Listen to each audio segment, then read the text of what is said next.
የመጨረሻው ሰዓት ላይ ያለን ይመስለኛል። ያለን ብቻ ሳይሆን ተጨባጭ ሁኔታው የሚያሳየው እሱ ነው። በራያ ግንባር ተጠባቂ ያደረጉትና ለማጥቃት እንቅስቃሴ እንዲጀምር ትዕዛዝ የወረደለት የብልጽግና ሰራዊት በከፍተኛ ደረጃ ከምሽጉ እየፈረሰ ይገኛል። ይሄ ቡድን ተንጠባጥቦ አሁን መግቢያ መውጫው የጠፋበት ነው።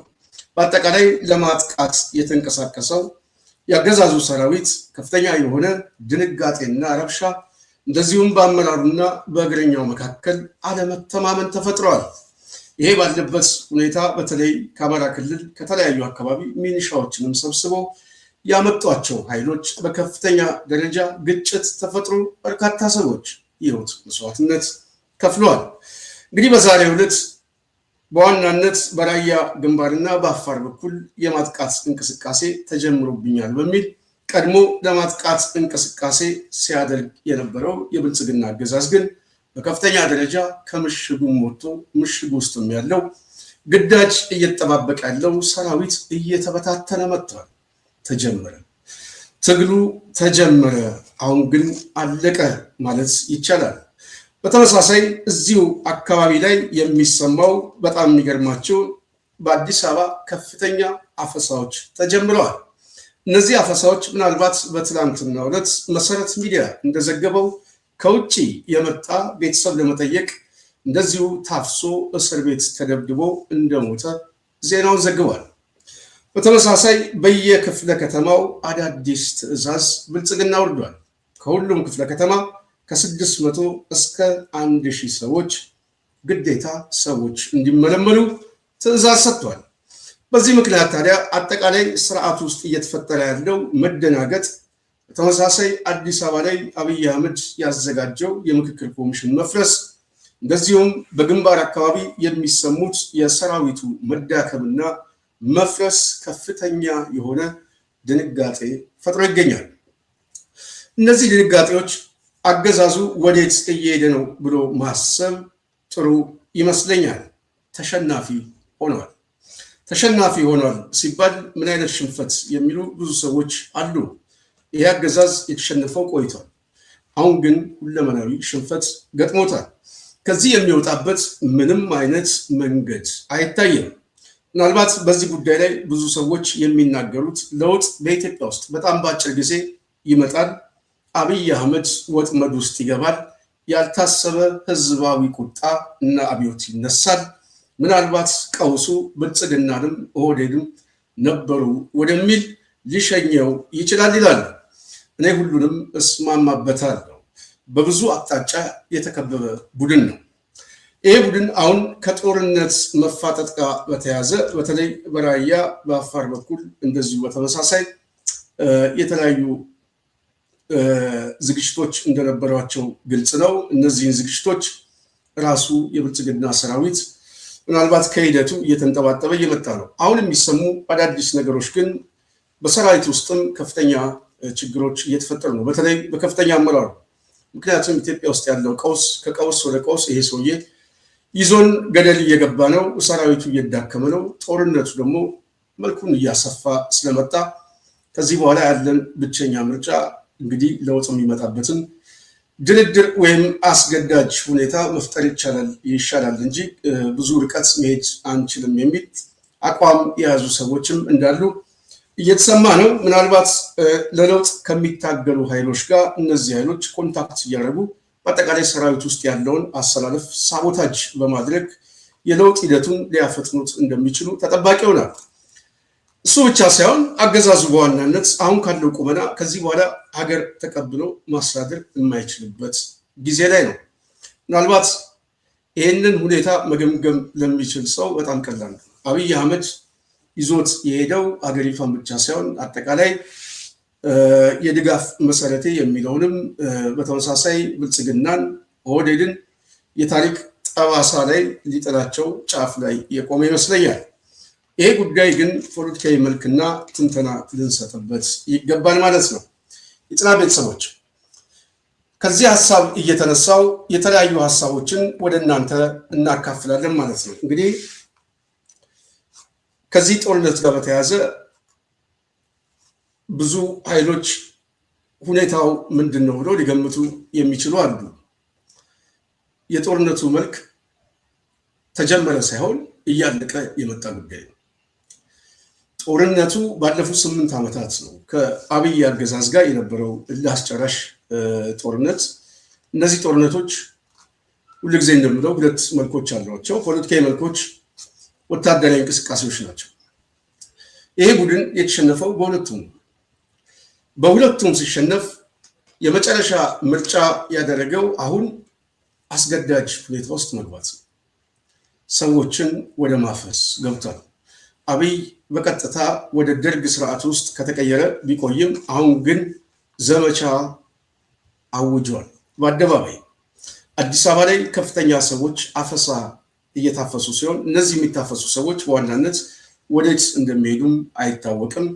እነሱን ለማስለቀቅ ከ100,000 እስከ 200,000 ገንዘብ እየተጠየቀ በየፖሊስ ጣቢያው በየአፈሳ የተሰባሰቡ ሰዎችን ከቤተሰብ መዋቅራዊ ብዝበዛም ተጀምሯል።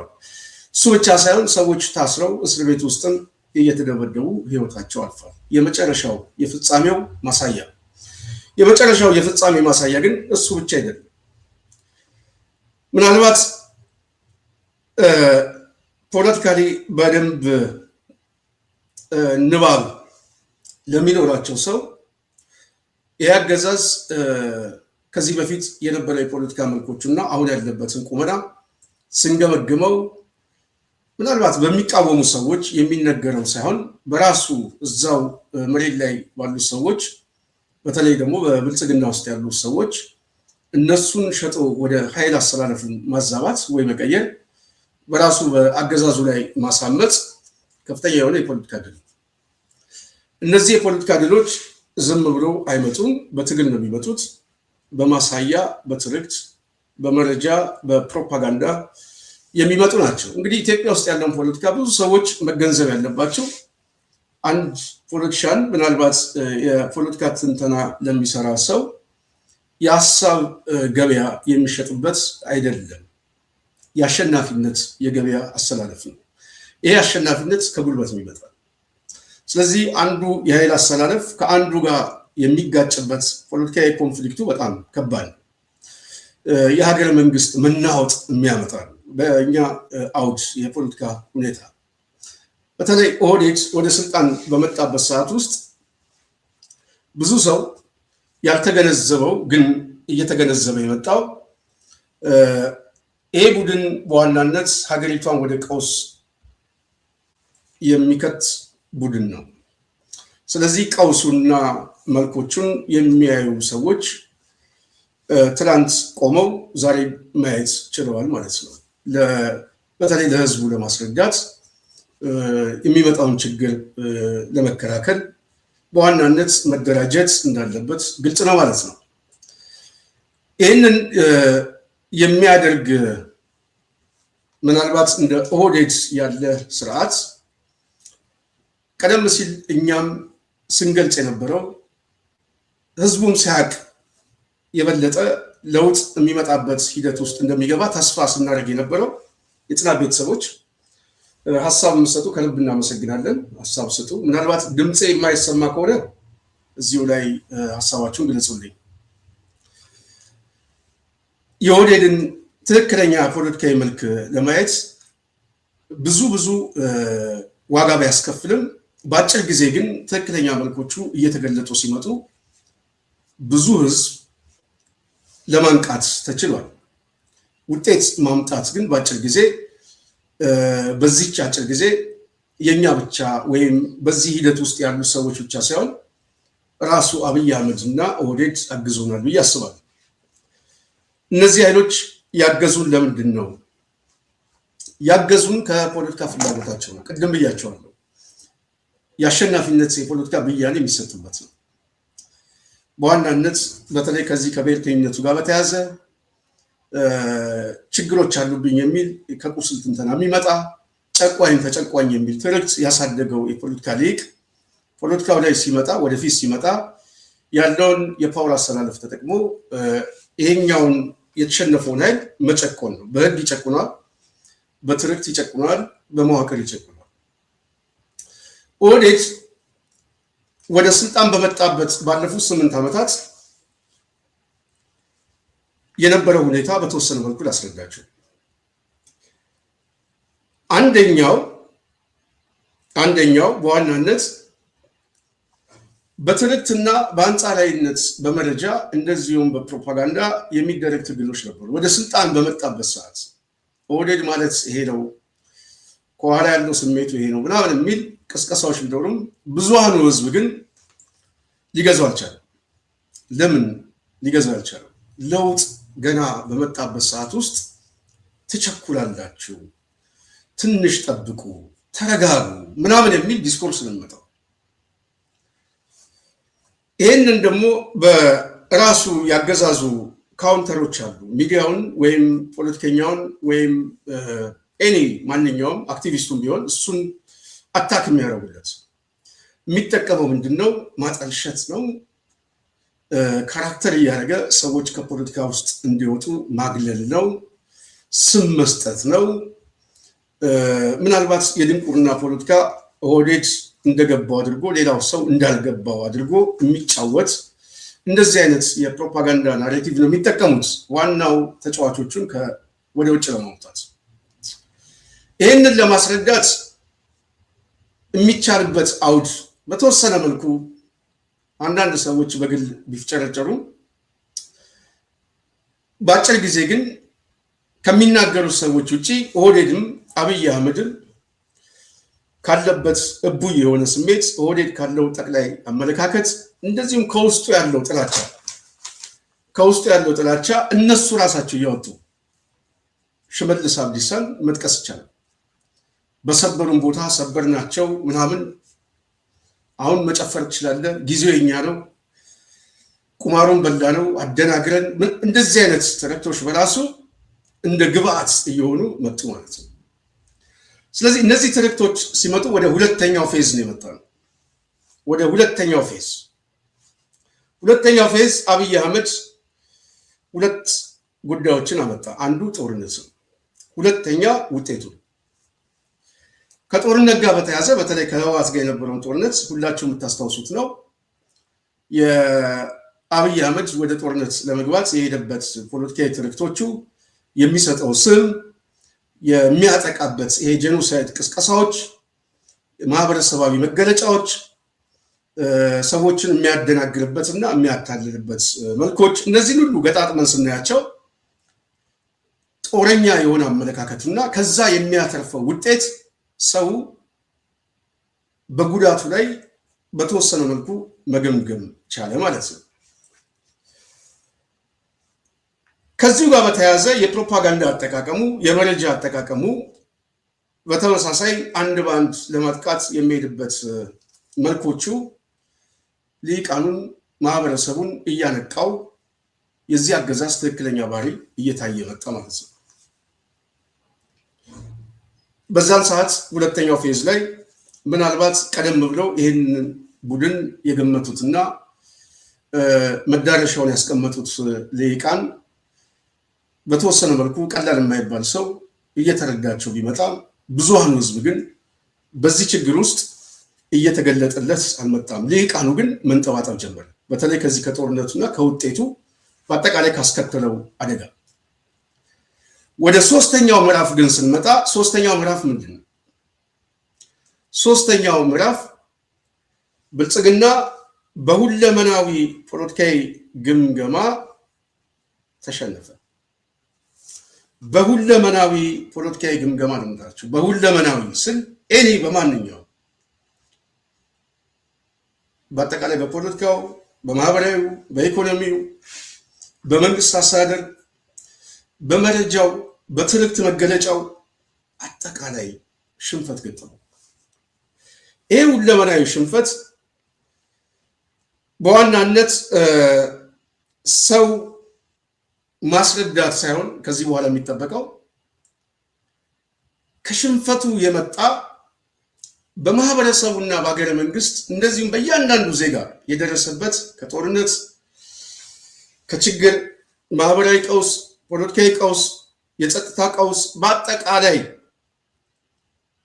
ሰው ማስረዳት ሳይሆን የሚኖርበትን ማስረዳት ውስጥ ነው የገባው። የሚኖርበትን በየዕለቱ እያየው የመጣውን ሁኔታ። ስለዚህ ሰው በሚኖርበት በሚመሰክርበት ተጨባጭ እውነት ድርጊት ብልጽግና ተጋለጠ። እሱ ብቻ ሳይሆን ባዶ ነው፣ ጽንፈኛ ነው፣ ሀገር አፍራሽ ነው፣ ሴረኛ ነው፣ ውሸታም ነው፣ ቅጥረኛም ነው፣ ተላላኪ ነው፣ በሞግዚት የገዛ ህዝቡን የሚገል ነው፣ አጭበርባሪ ነው፣ ጦረኛ ነው፣ ተሸናፊ ነው፣ አልቃሻ ነው የሚል መደምደሚያ ሁሉ ሰጥቶ አሁን ሀገር አፍራሽ ነው የሚል ነጥብ ላይ መጥቷል ማለት ነው። የኢትዮጵያ ፖለቲካ ይሄ የብልጽግና በስንት ጊዜ በ8 ዓመቱ ኦህዴድ መንግስት ሳይሆን ሀገር አፍራሽ ነው። ኦህዴድ መንግስት ሳይሆን ሀገር አፍራሽ ነው ሲባል ይህንን ለመቀስቀስ ከኛ በተሻለ ብልጽግና ቀሰቀሰ ማለት ነው። ራሱ ኦህዴድ እየቀሰቀሰው ስለመጣ ነው 8 ዓመት ይፈጀ። በጣም አጭር ጊዜ ይመስላል። በዚህ ቀውስ ውስጥ ረጅም ጊዜ ነው እውነት ለመናገር። በዚህ 8 ዓመት ውስጥ ይሄ ቡድን ሚሊየንስ የሀገሩን ህዝብ ፈጀ፣ የሀገሩን ህዝብ አፈናቀለው። ዛሬ በየቤቱ ጓዳ ውስጥ መግባት ይቻላል። የዳቦ ጥያቄ የእያንዳንዱ ኢትዮጵያን ነው። ውሃ የለውም፣ መብራት የለውም፣ መጠለያ የለውም። ስደት በኢትዮጵያ ውስጥ ብርቅ ነው። ቀድመው የተሰደዱ ሰዎች እናንተ እንኳን ተሳካላችሁ ነው የሚባለው። በዚህ ደረጃ ተስፋ የሚቆርጥ ዜጋ ብልጽግና ይዞ መጣ።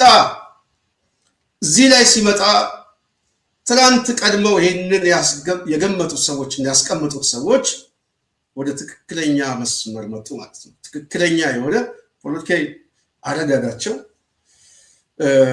ፖለቲካዊ ጭብጡና ያገዛዙ የትርክት መገለጫ ትክክል ናቸው። እነሱም ብንሰማ ይሄ ችግር አይመጣም ነበረ፣ ቀድመን ብንደራጅ ምናምን የሚል ጥያቄ መጣ።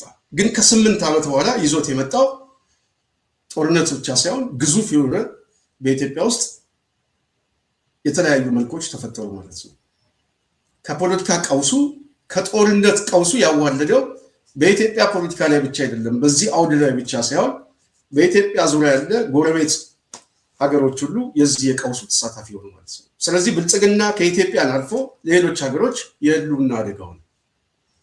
በኢትዮጵያ ውስጥ ያለ ማህበረሰብ የሀገረ መንግስት ፍርሰት አደጋ የሚያስከትል ቡድን እንደሆነ ተጋለጠ።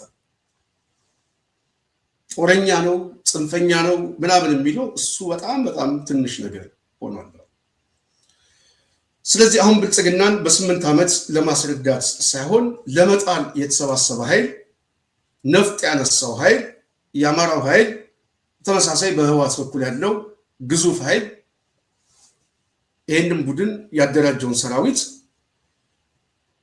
እና በእነሱ በኩል ያለውን ሁኔታ ስናየው ይሄ ምሽግ ውስጥ ቅድም ያልኳቸው የተበተነው መሄጃ ያጣው አሰፋ ቸኮል የሚባል ጀነራል መጥቶ የሰሜን ምስራቅ እዝ አዛዥ የተበተነውን ሰራዊት እንዲያሰባስብ ምናልባት አዳዲስ የማጥቃት እንቅስቃሴ እንዲሰጠው እዛ አካባቢ ያሉ ሰዎች ወደዚህም ወደዛም ቢንቀሳቀሱ ኮዝ ግን የላቸው።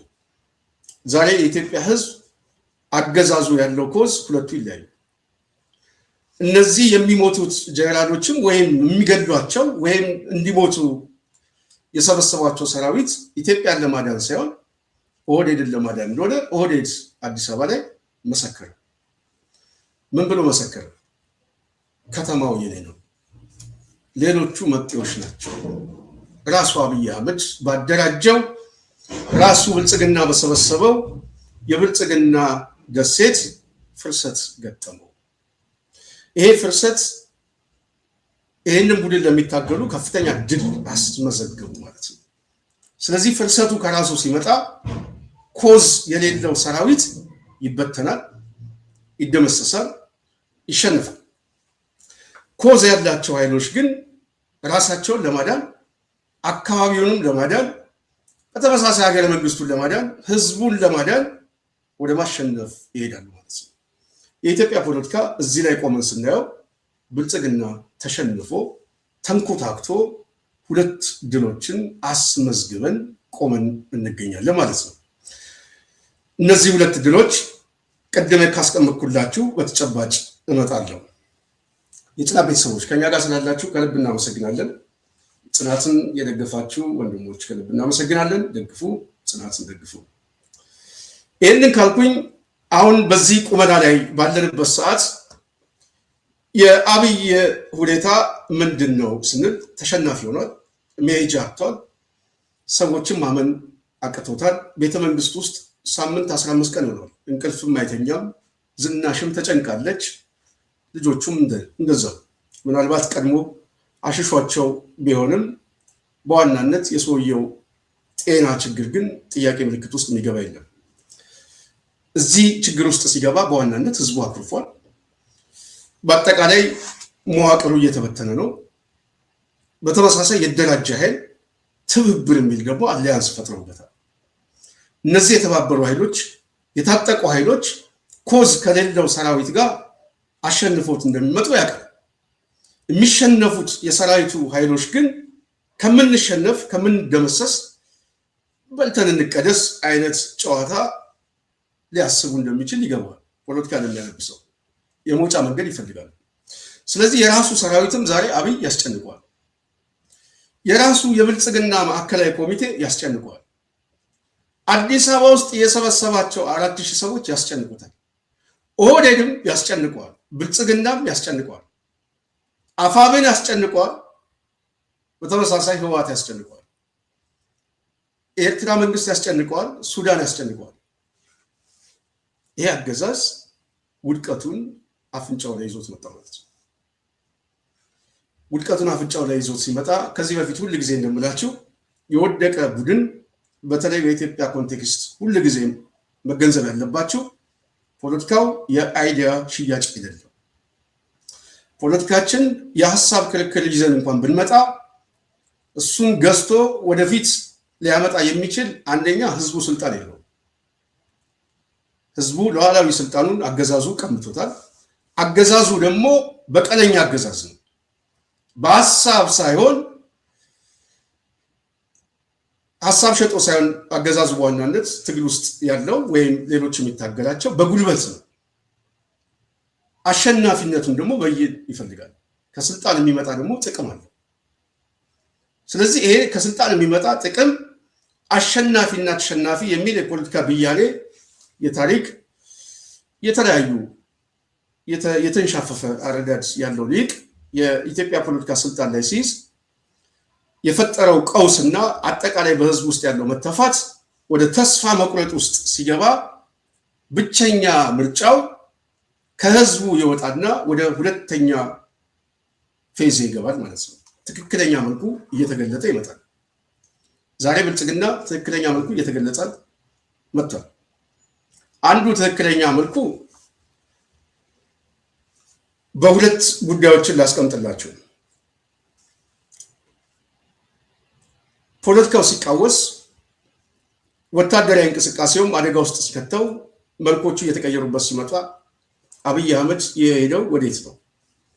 ኢትዮጵያዊነት ሱሴ ምናምን ሳይሆን ኦሮሞማ ሱሴ ወደሚል መጣ ማለት ነው። ሱሴ ነህ፣ ስልጣኑ ያንተ ነው፣ መጡብህ፣ ተሰባሰቡ፣ ስልጣኑን ጠብቅ የሚል መልኩን ይዞት መጣ። ይሄ መልክ የመጣው አስገዳጅ ሁኔታ ተፈጥሮበት ነው። አስገዳጅ ሁኔታ የተፈጠረበት በህዝቡ ውስጥ መሸነፉ ብቻ ሳይሆን ህዝቡንም ለማሸነፍ ወደ ኃይል መግባት የማይችልበት ደረጃ ስለደረሰ ነው። ህዝቡን ለማሸነፍ ወደ ኃይል ለመግባት የደራጀ ሊቁን ድርጅት ማሸነፍ የግድ ነው። እነዚያኖች ደግሞ ጉልበት ይዘዋል። የህልውና አደጋ አለብን የሚል ትልቅ ኮዝ ይዘዋል። ኮዙ በራሱ አያሸንፋቸውም። ተጨባጭ ደግሞ ህዝቡ ተቀብሎታል። እያንዳንዱ ዜጋ የህልውና አደጋ ውስጥ ስለገባ፣ ስለዚህ የዚህ ሰውዬ መደምሰስ የሚፈልግ የማህበረሰብ ክፍል በኢትዮጵያ ውስጥ እስካለ ድረስ ህዝቡም ሲተፋው የታጠቀ ኃይል ደግሞ ይደራጀ ከቦት ሲገኝ ይሄ ሰው የመጨረሻ ምሽግ የሚያደርገው ጠፍቼ ልጥፋ የሚል የፖለቲካ አይዲዮሎጂ ይከተላል ማለት ነው። ጠፍቼ ልጥፋ። አብይ አህመድ ካለበት የጮርቄ ፖለቲካን አስቡት። ውሸታም ነው፣ ቅድም ያልኳቸው ሴረኛ ነው፣ አጭበርባሪ ነው፣ ጽንፈኛ ነው፣ ሀገር አፍራሽ ነው፣ ጦረኛ ነው፣ አልቃሻ ነው ምናምን የሚል ግምገማ እያንዳንዱ ዜጋ በገመገመበት ሰዓት ኢትዮጵያዊ ሱሴ የሚል ድራማውን ያቆምና የመጨረሻው ምርጫ ኦሮሞማ ትክክለኛው መልኩ ነው ብሎ ይመጣል ማለት ነው። አብይ ሰሞኑን የነገረን እሱ ይህንን ሲነግረው ለኦሮሞ ሕዝብ ወለጋም እየገደለው ነው፣ ግን ስልጣኑ ቤተመንግስት ያለው ኦሮሞ ነው። ይሄ ስልጣን ካጣህ ሽመልስ አብዲሳ፣ አዳነች አቤቤ ብቻ ሳይሆኑ አንተ ላይም ይመጣሉ። ስለዚህ ያለ ብቸኛ ምርጫ እኔን መደገፍ ነው። ሰራዊት ያስፈልገኛል፣ በአፈሳም በምናምን ግዳጅ ብሰጥህ በዋናነት ራስን ለመጠበቅ ነው ብሎ ቅስቀሳ የሚቀሰቅስበት ቡድን ላይ ተፈጠረ ማለት ነው። እዚህ አመለካከት ላይ መጣ፣ ወደቀ። ከዚህ በኋላ ይሄ ቡድን ያለው ብቸኛ ምርጫ የህዝቡን ቅስቀሳ ተቀብሎ ህዝቡም እውነት መስሎት ወደ አደባባይ ጎርፎለት ብልጽግና ማዳን እኔም ማዳን ነው ብሎ ካሰበ ምናልባት ቀውሱ እንደ ማህበረሰብ ከፍተኛ ጉዳት ቢያስከትልም ሽንፈቱን ግን ሊያስቀረችል ማህበረሰባዊ ድቀትና መልኩን የቀየረ ብዙ ጠላት የበዛበት ምናልባትም ይሄንን ሁሉ ችግርና በኢትዮጵያ ውስጥ ያለውን አደጋ ሁሉ ህዝባዊ መልክ አድርጎ ለመስጠት ሊያስከትል የሚችለው አደጋ በጣም ከባድ ነው። ስለዚህ እዚህ ውስጥ ማንም ይገባ ሊቅ የለም። አብይ አህመድ እዚህ ላይም ተንሳፈፈ ማለት ነው። እዚህ ላይም ሲንሳፈፍ የመጨረሻው ምርጫ ይቅርታ ያይጽና ቤተሰብ የመጨረሻው ምርጫ ቀድሞ የጀመራት የመውጫ መንገድ አንድ ነች። እቺ የመውጫ መንገድ ሁሉ ጊዜ ደጋግሜ የምናገረው ሰው በተጨባጭ ይሄንን እያሰበ እየተገነዘበ እንዲቀመጥ ነው። የመውጫው ሐሳብ አብይ አህመድ አዲስ አበባ ላይ የሰበሰባቸው ኢትዮጵያ ሰላም ትሁን፣ መመካከር አለብን፣ በዚህ አቅጣጫ ኢትዮጵያን መለወጥ አለብን ብሎ ሁሉ ጊዜ ኦህዴድ ብልጽግና የሚደሰኩረው ግን ልሂቁ እውነት መስሎት ኮት ይዞ የተከተለው እኛ በተጨባጭ ስናስቀምጥ የነበረው የአብይ የከተማ ግንባር ብለን እናስቀምጠዋለን። በደጋጋሚ ጊዜ መልእክት ልከናል። ይሄ ከተማ ግንባር የሚያስፈልገው አብይ አህመድ መሸነፉ ስለገባው ምሽግ ውስጥም ገብቼ ከምሽግ የሚያስወጣኝ ከሆነ የራሱ ፖለቲካዊ ማህበረሰቡ ያለን ብቸኛ ምርጫ የምሰጠውን ነገር ይዤለት ከምሰጠው ትርፍ ላይ የኔ ተባባሪ ሆኖ ይሰለፋል፣ ግጭቱ አስነሷለሁ ብሎ ያሰበበት ማለት ነው። ይሄን እያንዳንዱ ሰው መገንዘብ ያስፈልጋል ብዬ አስባለሁ። ይሄንን ስንናገር ቆይተናል። የጽና ቤተሰብ ይሄ አሰላለፍ ታዲያ ምንድን ነው ሲባል አሰላለፉ አዲስ አበባ ላይ በፕሮፌሰር መስፍን የሚመራው የምክክር ኮሚሽን የተባለው የከተማው ግንባር የአብይ የግጭት ግንባር ነው። ይሄንን ብርሃኑ ነጋ ሳይገባው ጽናት ሚዲያ ግን አስረዳቻቸው። እዛ ውስጥ የተሰባሰበ ግርማ ሰይፉም አሰፋ ባልቻም ምናምን ሳይገባው እኛ ግን ቀድመን ነገርናቸው። የኦህዴድ የጥፋት ድግስ ነው። ይሄንን ስናገር ቆይተናል። ሁለተኛ ይሄ ከዚህ የሚመጣ ፍላጎትና ከዚህ የሚመጣ የሰላም ምክክር ሁለቱ ይለያያል። ፕሮፌሰሩ ዛሬ መግለጫ ሰጡ። መግለጫው ላይ የተለያዩ ሐሳቦችን አነሱ። ሐሳቡ ምንድነው? ሰሞኑን ሚዲያው ላይ ሲያጨቃጭቅ የነበረውን ሰምታችኋል። በዚህ ምክክር ኮሚሽን ውስጥ አብይ አህመድ 3 ነጥቦችን ያዙልን። አንደኛ በኢትዮጵያ ውስጥ ሰላም አመጣለሁ ነው ቢል አይደል? ሰላም ለማምጣት የሚያስፈልገው ጦርነት ማቆም ነው። ጦርነት ማቆም አልፈልጉም። አንዱ ነጥብ ይሄ ነው። ሁለተኛ በኢትዮጵያ ሀገረ መንግስትና በከተማው ላይ ፖለቲካዊ፣ ማህበራዊ፣ ታሪካዊ ብያኔ ያላቸው በሂደቱና በውጤቱም ከፍተኛ የሆነ መሰረት በሀገር ግንባታ ላይ የራሳቸውን የልሂቃን መዋጮ አበርክቶ ያደርጉ የፖለቲካ ማህበረሰብ ኢግኖር አድርጎ አብይ አህመድ ኦህዴድ ጦርነቱንም ሳይዘጋው ሂደቱን እቀይረዋለሁ ብሎ ያሰበ ቡድን ነው። ሁለተኛ ሶስተኛው ግን በአቋም የተያዘበት ጉዳይ አቋሙ ምንድነው ብሎ እሱን ደግሞ ማምጣት የግድ ያስፈልጋል። ቅድም እያቸዋለሁ የኢትዮጵያ ፖለቲካ ያሸናፊና የተሸናፊ ብያን የሚሰጥበት ነው። ኦህዴድ ደግሞ ካለበት ችግር አስቡት። ስለዚህ አቋሙ ደግሞ አሸናፊ ሊያደርገው የሚችል አቋም ነው ብሎ የሚያስበው። ስለዚህ ብሔርተኝነቱን እንጂ ሀገረ መንግስት ያስቀድመው ቁስሉን ነው የሚያስቀድመው። እሱ አቋሙ ነው። ጥያቄዎቹ አደገኛ ናቸው። ለሱ ጥያቄው ድል ነው፣ አሸናፊነት ነው። ለሌሎቹ ግን ፍርሰት ነው። ሰው በደንብ ሊገባው የሚገባው እሱ ነው። ለሌሎቹ ኢትዮጵያውያን ፍርሰት ነው፣ ለሱ ግን ውጤት ነው። ስለዚህ ውጤቱ አቋም ነው። አቋሙን ይዞ ጦርነት ሳያቆም እነዚህ ልሂቃንም ሳያሰባስብ ሰላም አመጣለሁ ብሎ አዲስ አበባ ላይ ሲመካከል ፕሮፌሰር መስፍን አርአያ የተባሉ ሰዎች አልገባቸውም ማለት እያንዳንዱ ሰው በተለይ በኢትዮጵያ ውስጥ ያለውን የልሂቃን አስተሳሰብ የፖለቲካ ድንቁርና ወይም ደግሞ ብዙ የመረዳት አቅማቸው ዛሬ ቁጭ ብሎ በብርሃኑ ነጋ ሰው በየካፌው እያወራ እንደሆነ የምንሰማቸው ነገሮች አሉ። እነዚህ ናቸው እንደ ትላንትም ነፃ አውጪ የተባሉት እነዚህ ነው እንደ ምርጫ ብለን ድምጽ የሰጠናቸው እነዚህ ናቸው እንደ አዲስ አበባ ተመራጮች ምናምን የሚል ማለት ነው። በጣም ፖለቲካዊ ንባብ የጎደላቸው ልሂቅ በጣም ብዙዎች እንደሆኑ ዛሬ አደባባይ ላይ ወጡ ማለት ነው። እነዚህ ልሂቃን ሁሉ የተሰባሰቡት ከአብይ ጋር ምን ይዘው ነው? ተስፋ ይዘው ነው። ለውጥ እናመጣለን ብለው ይዘው ሲመጡ አቋሙ ግን ለውጥ የሚያመጣ አይደለም። የኦህዴድ አቋሙ ራሱ አደገኛ ስለሆነ አቋሙን በራሱ የምክክር አዳራሽ ውስጥ ሲሰሙትና እሱን አቋም የውሳኔ አቋም መደረግ አለበት ብሎ ሽንጡን ገትሮ በሂደቱ ላይ ሲከራከር እኛ ከምናስረዳው በላይ የውስጥ ተሰላፊው ተበተነ። አሁን ገባን። ለካን መጀመሪያም እናንተ ቀድማችሁ አውቃችሁ ነበር። አሁን ነው የገባን። እኔ አይደለም ነው ከ4000 ሰዎች ውስጥ የሚሰጡን ምክር ሀሳቦችና አስተያየቶች ነው። ይህንን በተወሰነ መልኩ ላንብብላችሁ። ሰላም ስንቴ የብልጽግና ሴራ በሚገባ ተረድተ በማስረዳት ኦህዴድ እርቃኑ ቀርቷል። አብይ አህመድ በቀጥታ የሚመራው ምክክር አዲስ አበባን በህገ መንግስት ጭምር ይካተትልን ጥያቄ ጠይቋል። የሚሰማቸው የለም። በአዲስ አበባ ጉዳይ አንድ ነገር አሳክተሃል። የኦህዴድ ሰዎች ምን ያህል አደገኛ አካሄድ እንደሚሄዱ ሀገር ለማፍረስ አዲስ አበባን እንደፈለጉ መሰሪ ተግባራቸው በጽናት ሚዲያ በተደጋጋሚ ተገልጿል። ጦርነት ቀስቃሽ ዓላማቸው በዚህ ወቅት እኛም ቆም ብለን እንድንመለከት አስችሎናል። አሁን እያቀረቡት ያለው ጥያቄ በትክክል ቀድመው የተረዱ ሰዎች የሴራ ትንተናው በስሜት ሳይሆን በተጨባጭ ነባራዊ ሁኔታ ግምገማ እንደሆነ ሁሉም ሰው ነቃባቸው። ጽንፈኞች በጣም ተበሳጩ።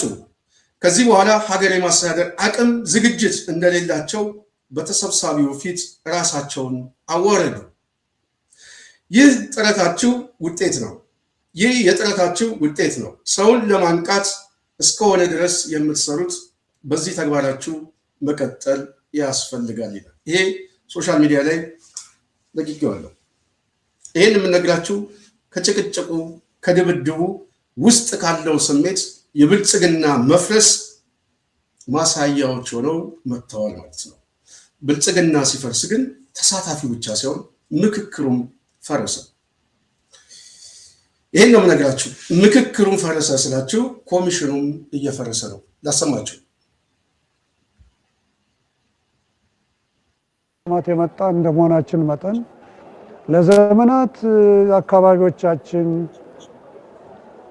ስንጠይቃቸው የኖርናቸውን ጥያቄዎች በተገቢው ቦታ የምናንጸባርቅበት ነው ብለን ስለምናምን እነኛን ጥያቄዎቻችን ወደፊት የምናመጣበት ትክክለኛው አጋጣሚ ነው ብለን ከማመናችን የተነሳ እንግዲህ የተለያዩ ምክር ሀሳቦች የሚመስሉ ጥያቄዎች ይመጣሉ። በዚህ ጊዜ ውስጥ አለመግባባት የሚመስሉ ነገሮች ይታያሉ። አንዳንድ ጊዜ ስሜቶችም ይመጣሉ። እኔ ያልኩት ነገር፣ እኔ ከታች ይዤ የመጣሁት ነገር፣ ወይም እኔ ከቡድኔ ጋር ተወያይቼ ያመጣሁት ነገር ወደፊት ካልመጣልኝማ ልክ አይደለም የሚል ጥያቄ ይነሳል። አንዳንድ ጊዜ ልክ አይደለሙም አልፎ ተርፎ የምክክር ስነ ምግባራችንንም እስከ መጣስም ያደርሳል። አልፎ አልፎ የስነ ምግባር ጥሰቶች ሊታዩ ይችላሉ። አንዱን ተሳታፊ ወይም ሌላዋን ማንጓጠጥ ሊኖር ይችላል። ይሄ በጭራሽ በስነ ምግባር ደንባችን ላይ ተቀባይነት የለውም። ሀሳብ ላይ እንወያያለን፣ ሀሳብ ላይ እንመካከራለን፣ ሀሳብ ላይ በተወሰነ ደረጃ ክርክር የሚመስሉ ነገሮች እናቀርባለን እንጂ ሀሳብን ያቀረበውን ሰው ግን መደፍጠጥ ወይም ማሳፈር ወይም ማሸማቀቅ የኢትዮጵያ ሀገራዊ ምክክር የስብሰባ ስነ ስርዓት ደንብ በጭራሽ የማይፈቅደው ነገር ነው። እስካሁን ድረስ የኢትዮጵያ ሀገራዊ ምክክር ኮሚሽን እነኚህን ነገሮች ሁሉ ችሎ ነው እዚህ የደረስ ነው። ለምን 4000ም ተሳታፊዎቻችን ትልልቅ ሰዎች፣ ትልልቅ ሴቶች ናቸው። 4000ም የ120 እና 130 ሚሊዮንን ስሜት ከጀርባቸው ይዘው ነው ወደዚህ አዳራሽ የመጡትና እነኚህ በትልቁ የምናከብራቸው ናቸው። እነኚህ ሰዎች ባለፈው እንዳልኩት ከልሂቅ እስከ ደቂቅ ናቸው።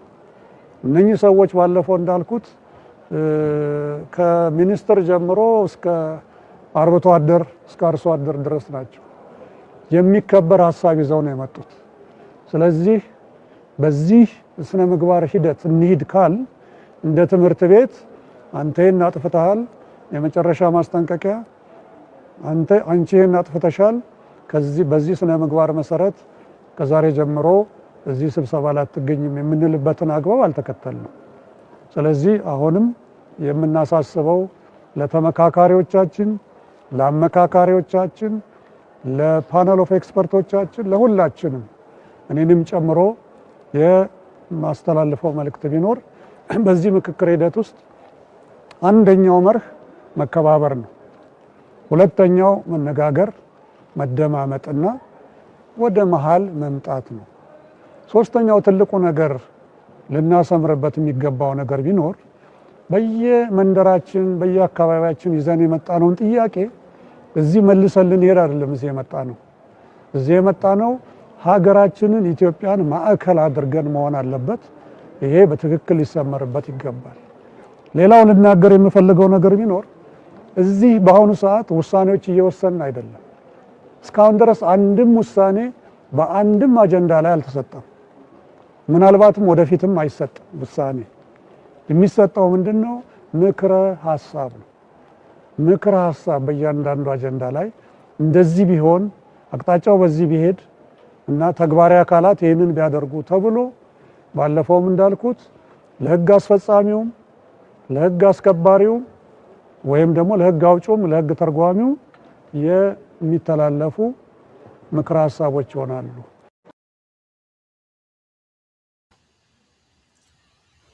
የጽናት ቤተሰቦች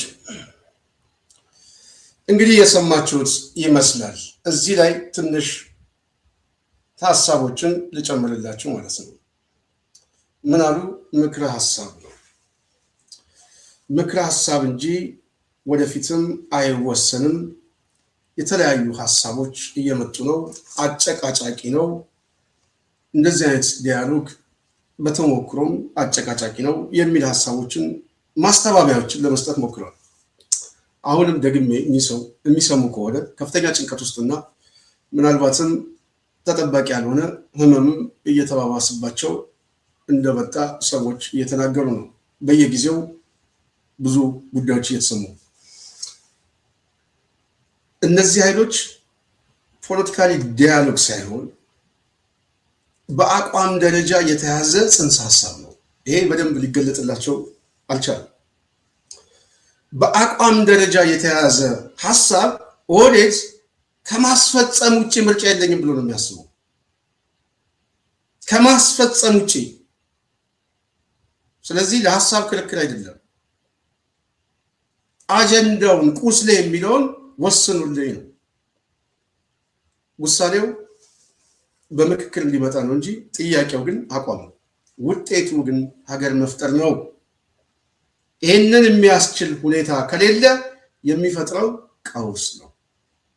መናከስ ነው፣ ማደናገር ነው፣ ከፍተኛ የሆነ ዛቻ፣ ማስፈራራት መፍጠር ነው። ሰሞኑን ጸጋዬ አራርሳ የተባለ አዲስ ተመዝጋቢ ብልጽግና ስልታዊ የብልጽግና አጥቂ ነው። በነገራችን ላይ እንደዚህ አይነት ሊቃኖች ብዙ ጊዜ ስለምንከታተላቸው ወደ ከተማው ኃይል እናስገባለን ይላል። የሚያስገባው ማለት ኦህዴድ የሽመልስ አብዲሳ ጥያቄ ነው። ወደ ከተማው ኃይል እናስገባለን የሚለው የአዲስ አበባን ሕዝብ ለማስጨነቅ ነው። ተደራጅቶ የሚጠብቀው ኃይል እንዳለ ግን ሲያየው ነው እንጂ ስንናገር ሚዲያ ላይ ላያምን ይችላል። በተጨባጭ ግን ሲያየው የሚያምነው ኃይል ቅድም ያልኳችሁ ነጥቦች በሙሉ የማን ነው ብያቸዋለሁ። የህዝቡ ሆነ። ህዝቡ ገዛው። ህዝቡ ሲገዛው የጽናት ሚዲያ ቤተሰብ ህዝቡ የገዛው ፖለቲካሊ ግምገማው በተጨባጭ ኖረበት። በተጨባጭ የኖረበት እውነትን እኛ ሳናስረዳው በፊት ችግር እንደሚመጣበት አውቆ መደራጀት ጀመረ። እኛ የምንቀሰቅሰው ብዙ ጊዜ ለማስታወስ እንዳይዘነጋ ለማስታወስ እንዳያዘናጋው ይህንን ለማስታወስ ነው እንጂ ችግሩ ሰለባ ስላደረገው አሁን ከተማውን ብቻ ሳይሆን ሀገሩንም ሊያጣ ስለሆነ ህዝቡ መደራጀት ውስጥ ገብቷል። ስለዚህ ከማስፈራራት በላይ በውጤት ደረጃ ነገር ሲገለጥ አንድ ጉዳይ ነው። ሁለተኛው ይህንን እነዚህ ኃይሎች ከሀሳብ በላይ ወደ ተግባራዊ እንቅስቃሴ እንገባለን ቢሉም አዲስ አበባ ዙሪያ ላይ የደራጀ 100,000 ሰራዊት እዚህ ሸዋ ውስጥ አዲስ አበባ ዙሪያ ከቦ ነው ያለው። አዲስ አበባ ውስጥ ያለውን አውጥተን በተመሳሳይ አብይ አህመድ ያሰማረው ሰራዊት ዛሬ በአማራም በትግራይ በኩል ያለው ኃይል በአጠቃላይ አካባቢ ላይ ያሉ ኃይሎችም ከአብይ ጋር የመጨረሻውን ፍልሚያ ሊያደርጉ እየተዘጋጀ ነው። ስለዚህ ይሄ ቡድን ዙሪያውን በውጭም በውስጥም የተከበረ ይሄ ባለበት ሁኔታ ይህንን አቋሙን ካላስፈጸማችሁልኝ ሞቼ ይገኛለሁ የሚል ብጥብጥ ግን ማንሳት የፈለገው ነጥቡ ምንድን ነው ብሎ አንድ ሰው ሲጠይቅ ነጥቡ ይደርስበታል። ነጥቡ የምነግራችሁ ካለው ፍርሃትና ድንጋጤ እየመጡበት ካለው ጥምረት ሁሉንም ነገር ያሳጣኛል ከሚል ቅዠት የመጣ የመውጫ መንገድ ነው። የአዲስ አበባ ጉዳይ ለኦህዴድ የሐሰብ ጉዳይ ነው። በነገራችን ላይ ሐሰብ የሚለው አብይ አህመድ ቋንቋው ከገባ አዲስ አበባ ነው። አዲስ አበባ ነው ሐሰብ። የሐሰብ ጥያቄ ቀይ ባህር ምናምን ይላል። የአብይ ጥያቄ አዲስ አበባ ነው። ቀይ ባህር አዲስ አበባ። ኦህዴድ አጠቃላይ ሐሳቡ እዚህ ላይ ወደ ቀይ ባህር የሚቀሰቅሰው ይህንን ጦርነት ግጭት የሚፈልገው በውስጥ በኩልና ህዝቡ በተለይ ከዚህ ጥያቄ ጋር በተያያዘ የደራጀ ምናልባትም ማህበረሰባዊ ቅነሳ የያዘው ስልት ነው። ሰው መቀነስ ነው፣ ወጣቱ መቀነስ ነው በጦርነት የሚፈልገው እንጂ ውጤቱ በራሱ የአብይ ውጤት ሐሰብ አዲስ አበባ ነው። የኦህዴድም በተመሳሳይ። ስለዚህ ይህንን አቋም የያዙ ሰዎች በዚህ ዲያሎግ ውስጥ እናስፈጽማለን ሲል የገጠማቸው ምንድን ነው ስላችሁ በውስጥ በኩል ያሉ ሰዎች ተሰብሳቢዎቹ ችግር ውስጥ ገቡ። ችግር ውስጥ ሲገቡ ይሄ ቡድን በከፍተኛ ደረጃ ተጋለጠ። ከተጋለጡ ውስጥ ከኦህዴድ ውስጥ እንደው ብነግራችሁ ይሄ የምታየው ሰው ዛሬ ከሀበሻ ጋር አንነጋገርም እያለ ነው። ከሀበሻ ጋር አንነጋገርም፣ የአዲስ አበባ ጉዳይ የህልውናችን ጉዳይ ነው። ይህንን የሚለው አዲስ አበባ ዩኒቨርሲቲ ፕሬዚደንት ተብሎ የተቀመጠው ሳሙኤል ክፍሌ የተባለ ሰው ትላንትና ፕሮግራም ሰርቻለሁ የምታዩት ነው። በተመሳሳይ ምን ውስጥ ገብተዋል? አመፅ ውስጥ የገቡ የብልጽግና አመራሮች እንደዚህ እየጻፉ ነው። አላነበውም፣ ተመልከቱት። እኛ ለእናንተ ልናስረዳችሁ ነው። እነዚህ የብልጽግና አመራሮች ናቸው። ይሄ የብልጽግና አመራር ነው። በነገራችን ላይ እነዚህ ሰዎች የሚጽፉትን አንብቡት።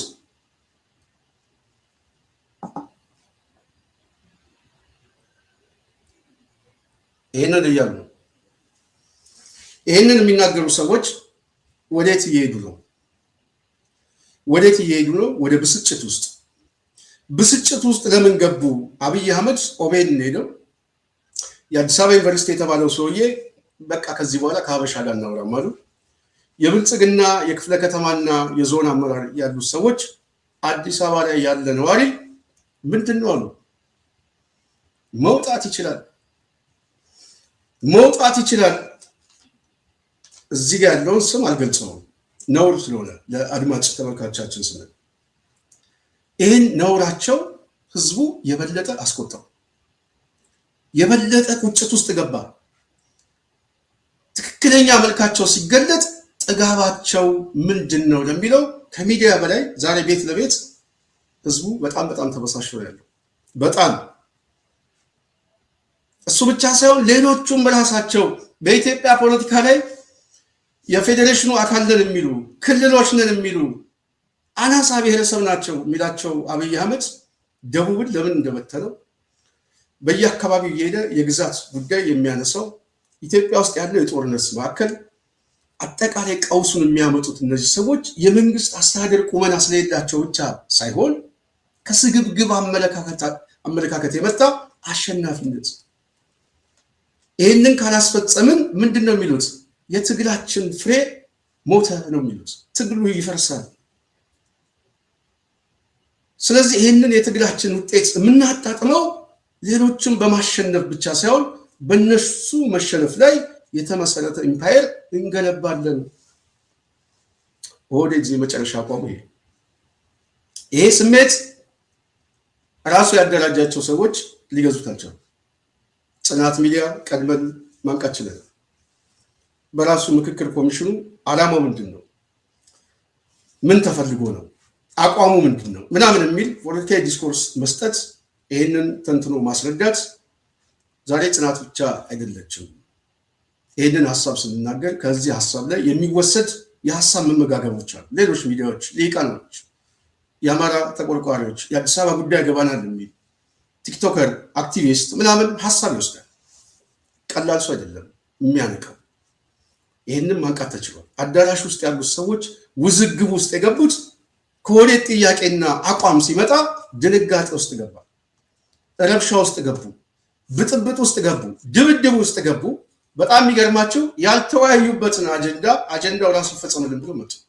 በቃለ ጉባኤ ያልተያዘ አጀንዳ ትክክለኛ መልኩ እየተገለጠ ወደ ሲመጣ ማለት ነው። የመጨረሻ አቋማቸውን ደግሞ ልንገራቸው። እዚህ ተመልከቱ፣ እናሳያችሁ በማስረጃ። ይህንን የጻፈው ዋዜማ ነው። ልብ በሉ፣ ዋዜማ እንግዲህ በአዲስ አበባ ጉዳይ ላይ ችግር ገጥሟቸው ሎቢ እያደረጉ ነው። ሌሎቹ የተሰበሰቡ ሰዎች የምንሰጣቸውን እንሰጣቸዋለን። አንደኛ በገንዘብ አስተሳሰቡን ብቻ ተመልከቱት። ሁለተኛ ግን ጥያቄያቸውን ይመለሳል። ክልሎቹ ላይ ያሉት እዛ ውስጥ የተሰጠ ጥያቄያቸው ይመለሳል። ጥያቄያቸው ይመለሳል። የኛ ጥያቄ ግን የአዲስ አበባ ጥያቄ ነው። ይሄ የአዲስ አበባ ጥያቄ እማናስመልስ ከሆነ እማናገኝ ከሆነ ስልታዊ ብልጽግና ምን ይላል? ሰራዊት አስገባል ይላል። አዲስ አበባ ላይ ያለው ሽመልስ አብዲሳ ገንዘብ ልመድብ ይላል። ማስፈራራት ውስጥ ገቡ፣ ዛቻ ውስጥ ገቡ፣ ገንዘብ ምደባ ውስጥ ገቡ። ይህንን ምን ብለው ይጠሩታል? ናሽናል ዲያሎግ ይሉታል። ይሄ ሰላም ምክክር ለነ ብርሃኑ ነጋ ምንድነው? ሰላም የሚያመጣ ነው። እዛ ውስጥ ያለ ልሂቃን ሰላም የሚያመጣ ነው ብለው አስበዋል። እንዳልሆነ ግን ገባቸው። ሲገባቸው ኮት የያዘውም ተስፈኛውም ተደማሪውም አድርባዩም መሬት ነጋዴውም ሴሰኛውም ደነገጠ። ለምን ደነገጠ? አይኑ እያየ ከተማውን ቀምተው ሀገሪቷን ሊያፈርሱት።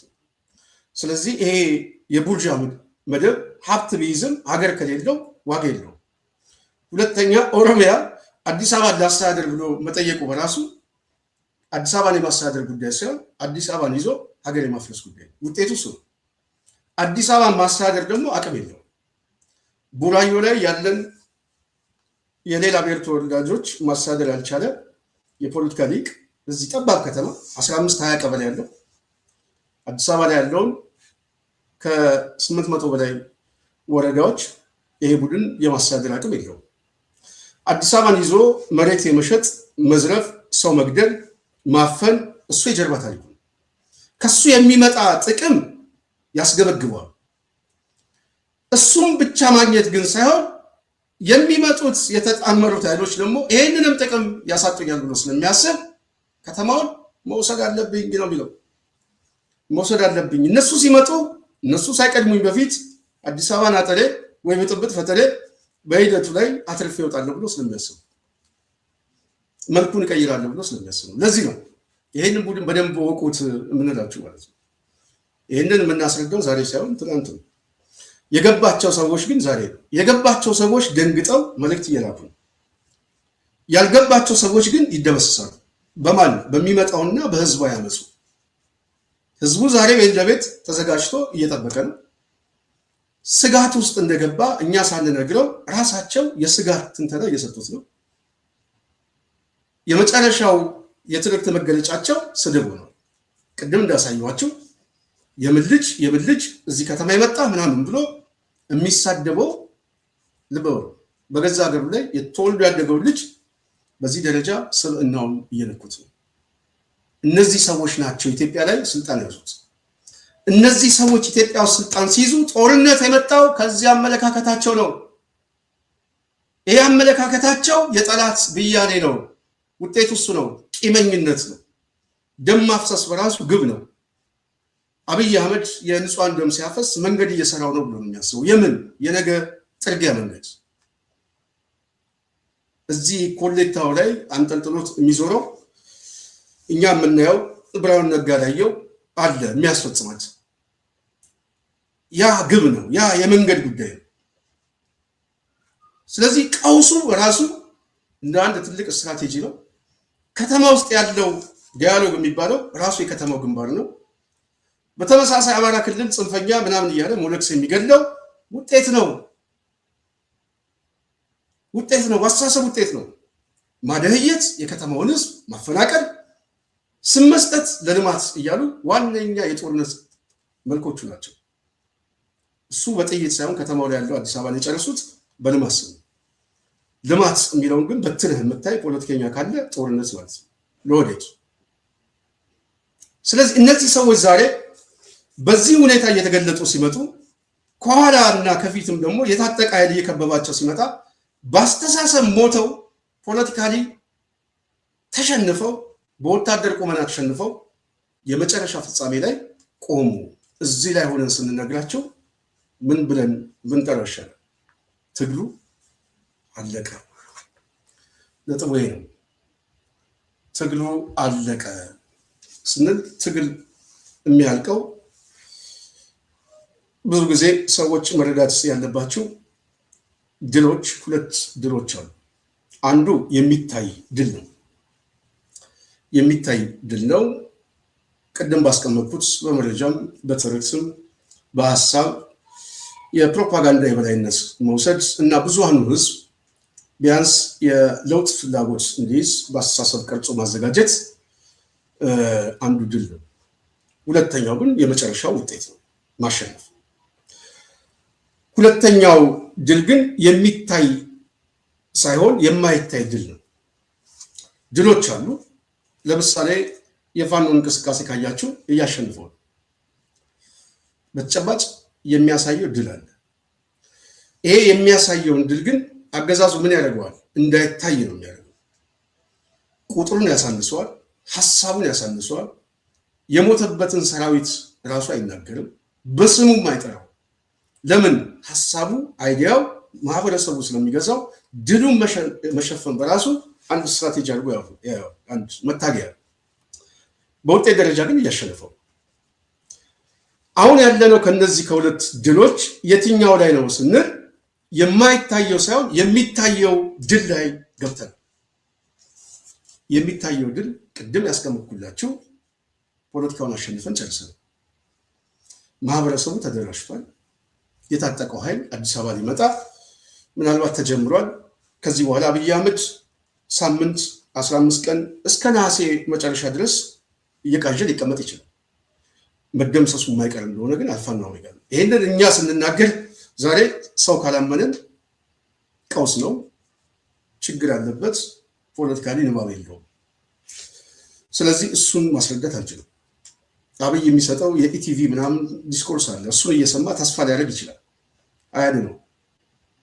የሚመጣው ኃይል ግን ህዝቡንም ያድነዋል፣ ሀገረ መንግስቱን ያድነዋል፣ በአጠቃላይ የፖለቲካ ቀውሱን ሊያረጋጋው ይችላል። ተጨባጭ ነው።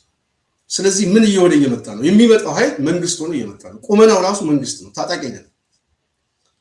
መንግስት ነኝ የሚለው አዲስ አበባ ላይ ያለው ደግሞ ምን ሆኖ መጣ? አፍራሽ ሆኖ ከታጣቂዎቹ ያነሰ ሽፍታ ሆኖ ከተማ ላይ የመሸገ ተሳዳቢ ብቻ ነው ያለው፣ ምላስ ነው ያለው፣ መገናኛ ብዙሃን አለው፣ ተሳዳቢ ካድሬ ያለው፣ ከብስጭት የመጣ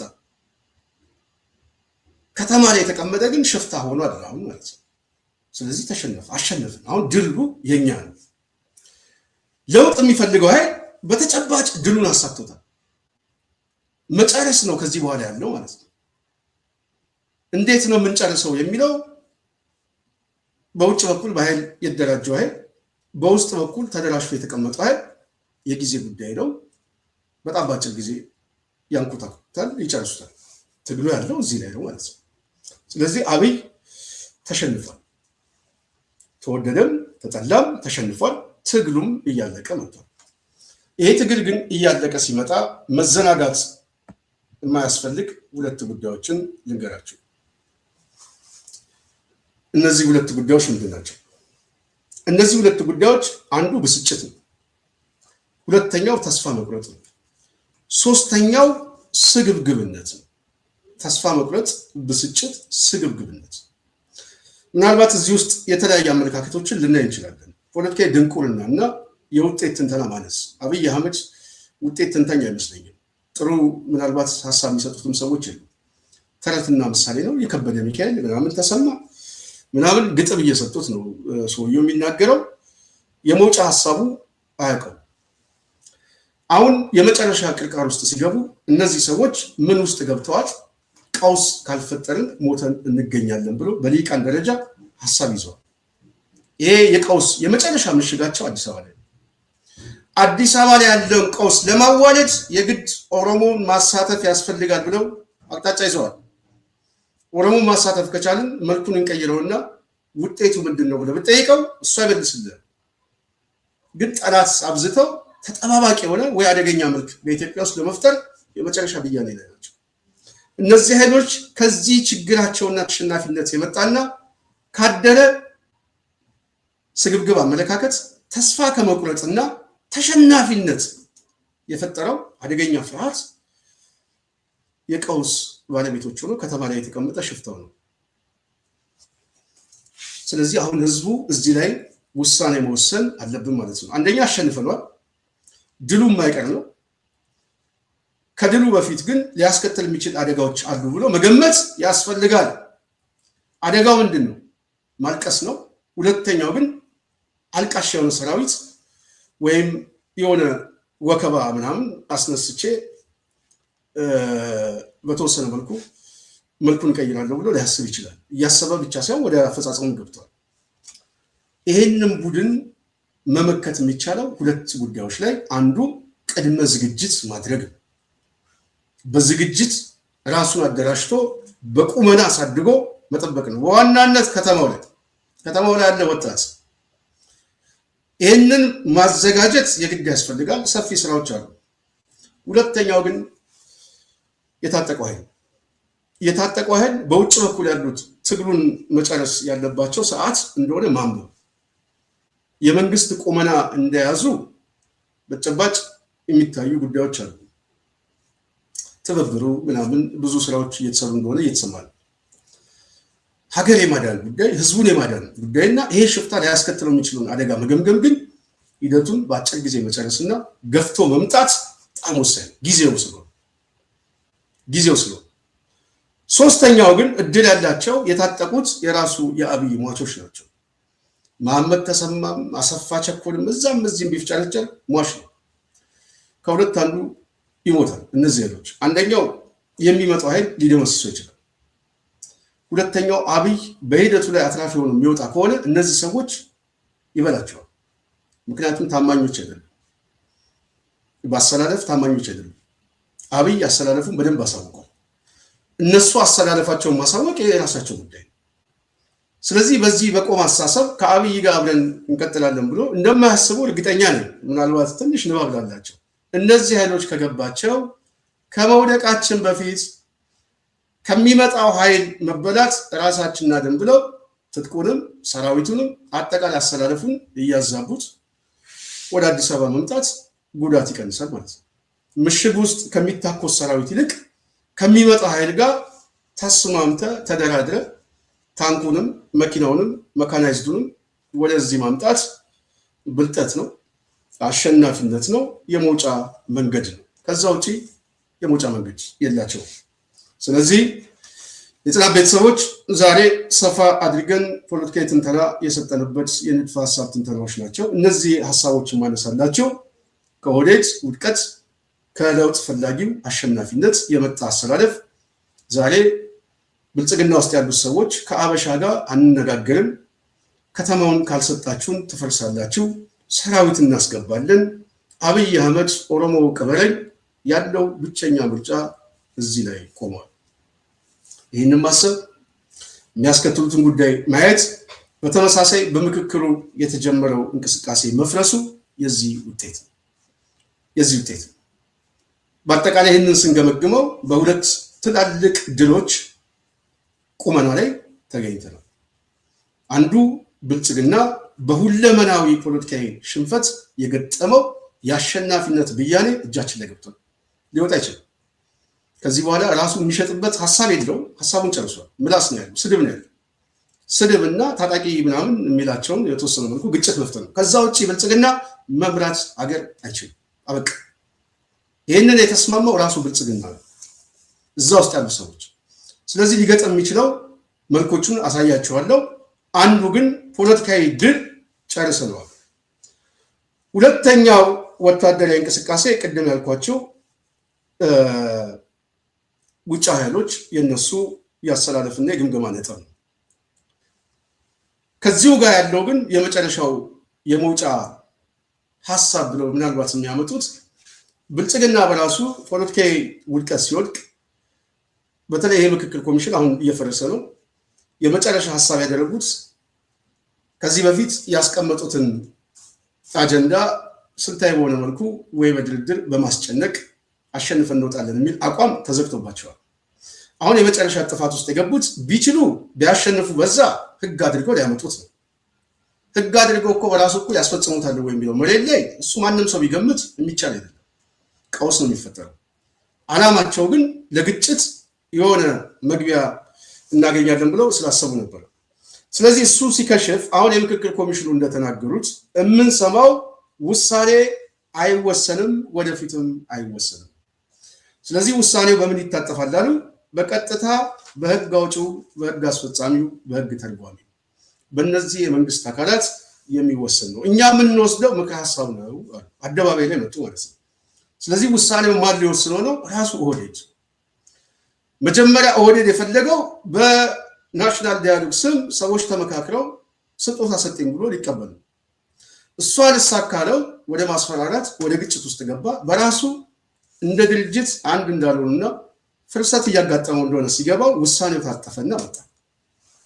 ስለዚህ አሁን ብልጽግና ማዕከላዊ ኮሚቴ ተሰብስቦ ይህንን ውሳኔ ወስኑልኝ ብሎ የመጨረሻ ውሳኔ ሊያደርገው ነው ማለት ነው። አብይ አህመድ ይሄ በራሱ ምን ይፈጥራል? ድርጅቱን ያፈርሰዋል። ቶታሊ ነው የሚፈርሰው፣ ወዲያው በፍጥነት ነው የሚፈርሰው።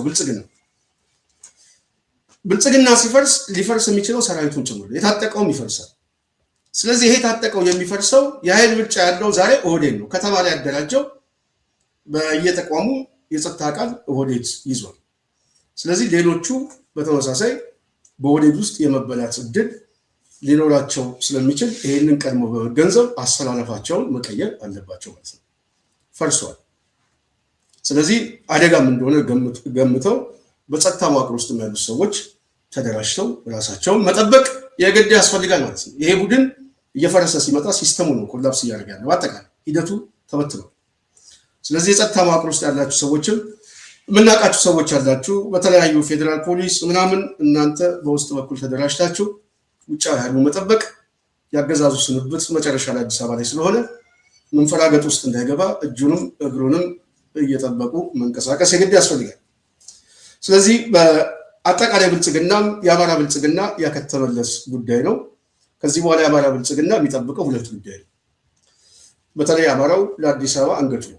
የሸዋ ነገስታት አጽመ ርስት አንገት ብቻ አይደለም፣ ሁለመናዊ ነው። ስለዚህ የአፄ ዳዊት የሸዋ ነገስታት አጽመ ርስት አዲስ አበባን ማጣት ለአማራው ሁለመናዊ ፍርሰት ነው የሚያጋጥመው። ሁለመናዊ ነው የምነግራቸው። ስለዚህ ያለው ብቸኛ ምርጫም ኦህዴድ ውስጥ የተጣመረው የነ አረጋ የባዶ ጭንቅላትና የፖለቲካ ጮርቄነት የተሰባሰበው ይሄ ቡድን ያው ይታወቃል። ህዝቡን ለምን እንደሚያስጨፈጨፍ ኦህዴድ ግብ አለው።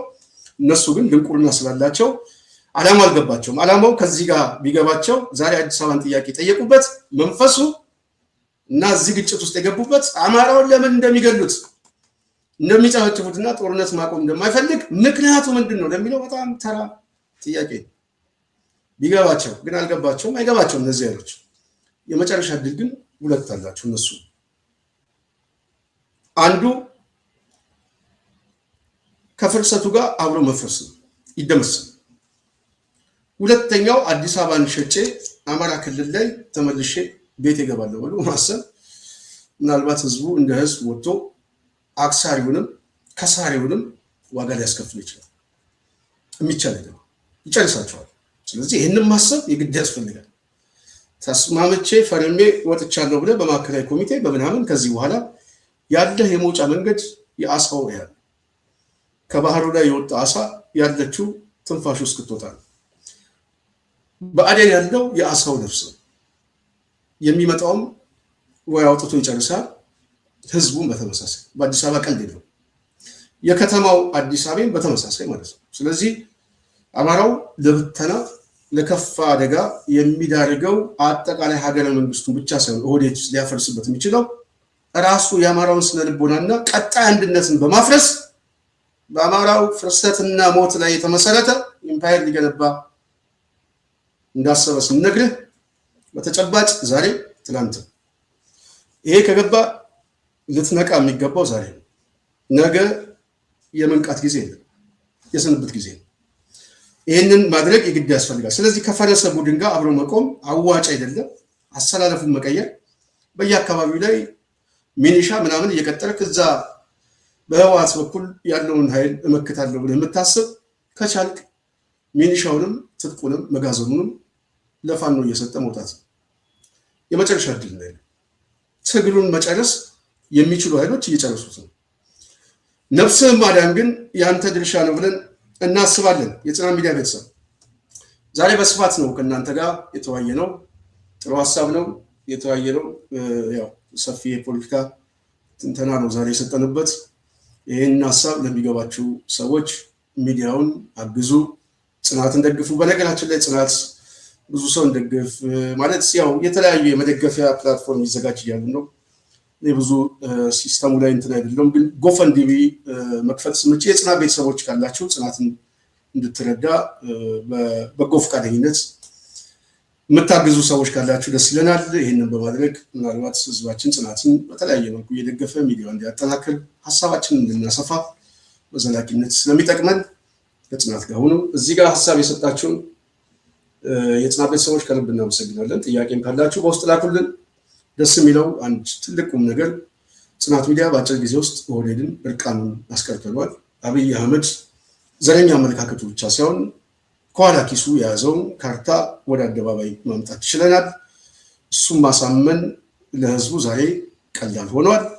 ብልጽግና ውስጥ ያሉ ሰዎችም ዛሬ አምነው መረጃ እየሰጡ ነው፣ መረጃ እየላኩ ነው። መረጃ መላክ ብቻ ሳይሆን በጸጥታ መዋቅር ውስጥ ያሉ ሰዎች ዛሬ ራሱ ብልጽግና ውስጥ የተደራጁ የብልጽግና ፋንዶች ሆነው። ስለዚህ አዲስ አበባ ላይ ስጋት አይግባ። አዲስ አበባ ላይ ሁለት አደረጃጀቶች አሉ። በራሱ በብልጽግና ውስጥ ሴሎች አሉ። ቀኝ ያለ የአዲስ አበባ ቀኝ ተዘጋጅቶ እየጠበቀ ያለ ኃይል አለ። ስለዚህ ይሄ ቡድን ሊፈጠር የሚችለው መንፈራገጥ ይኖራል እንጂ ውጤት ያመጣል ተብሎ አይታሰብም። ይሄን ሊቆጣጠረው የሚችል የነቃ የተደራጀ ሀገሩን ማስጠበቅ የሚችል ወጣት ተፈጥሯል። በዚህ ጉዳይ ሰፊ ስጋት ሊገባን አይገባም ብዬ አስባለሁ። ዝግጅቱን ግን ሁሉም ሰው ማሰብ አለበት።